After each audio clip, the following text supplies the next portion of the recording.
Hey there, this is Utopia by Dreadbox, and this is an arpeggiator that I made with it.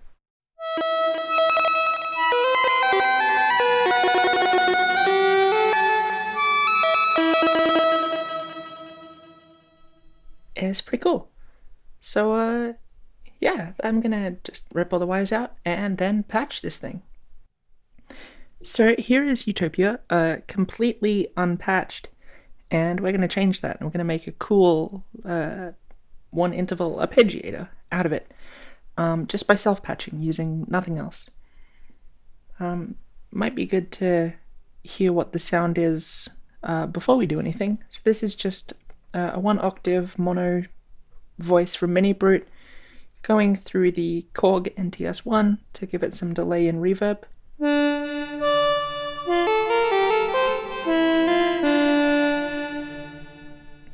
So that's the voice that we'll be driving with Utopia.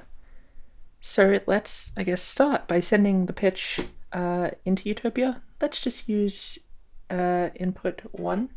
Why not?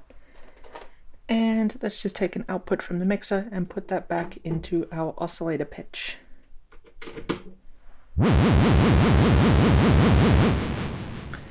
Okay, that's bad.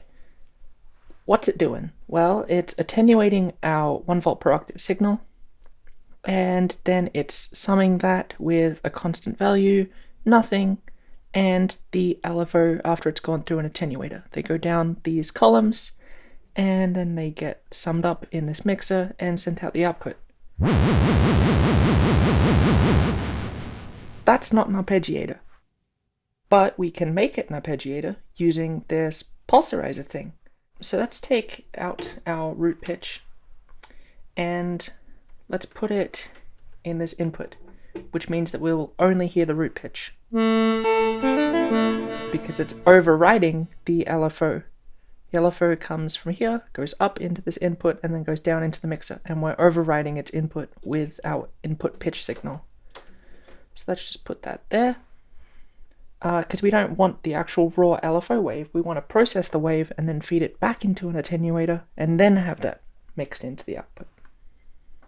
So let's take our output of our LFO after the attenuator on the LFO channel and pump that into the pulsarizer.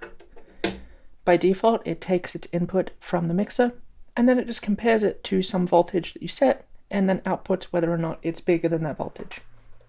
That's pretty much it.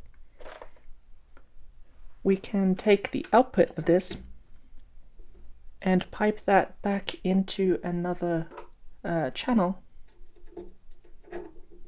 and now we should have an arpeggiator.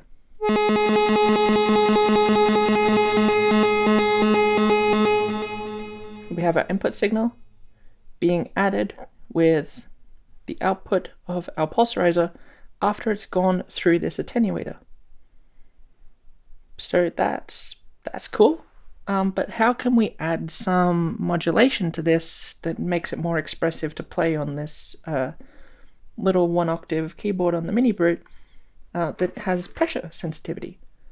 Well, we can take our pressure output and maybe connect that to the LFO's speed.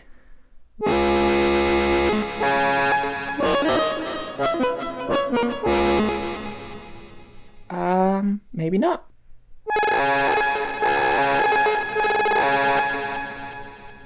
but we should probably attenuate that signal first. So we can go up into a free channel. Let's go into channel 1. And we can take the output of that channel. I'm going to use a green cable so it's easy to tell where the overlaps go. I'm going to take this green cable and go to the LFO speed.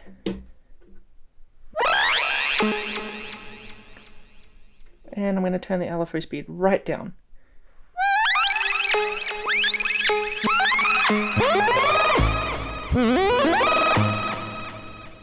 So it's getting there, but now we have this pressure input coming into one of our mixer channels because it's not overwritten by anything. So we have to override that with nothing so that we don't hear our pressure input as a pitch change. And we can do that by taking our last channel, and we can use that channel to override the pitch input. So if we do that, not the pitch input, but the input on the mixer that's currently making the pitch we don't want. So now this value here, which is 0, is getting summed in. It's overriding this value, so we have 0 plus the interval from the output of the pulse riser being driven by the LFO. And then we have on this channel our raw pitch. So on this output, we should just have our input pitch plus some interval.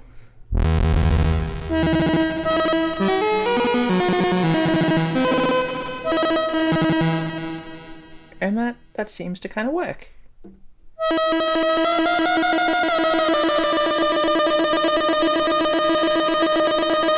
We can tune the interval by changing this knob here.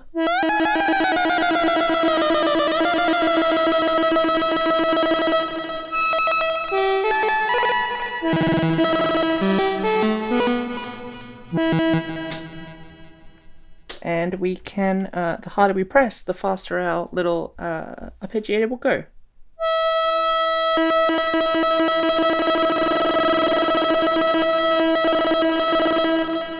So we can get pretty expressive control over the arpeggiation of the notes. Like in the middle of the note, it's not like a constant speed up, slow down curve or anything. We can play it like an instrument.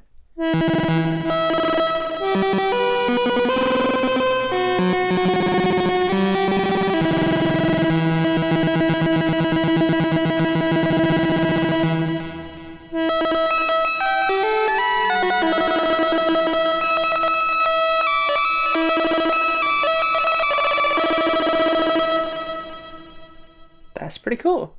I love patches like this. I feel like you don't experience this as much in a modular simulator like a VCV rack, because you can just copy and paste a module to get more attenuators or get another mixer.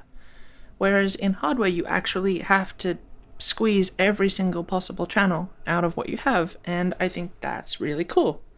So yeah, I might, post more stuff, some weird self-patches. I got a maths up here, and I'm pretty sure there could be some weird self-patchy stuff with that. So, yeah, that's how you turn Utopia into a one-interval arpeggiator.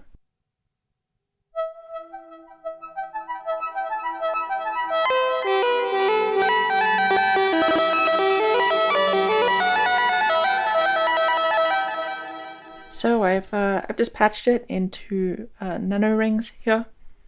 And just to end this off, let's just play some weird arpeggios through rings, because rings sounds nice.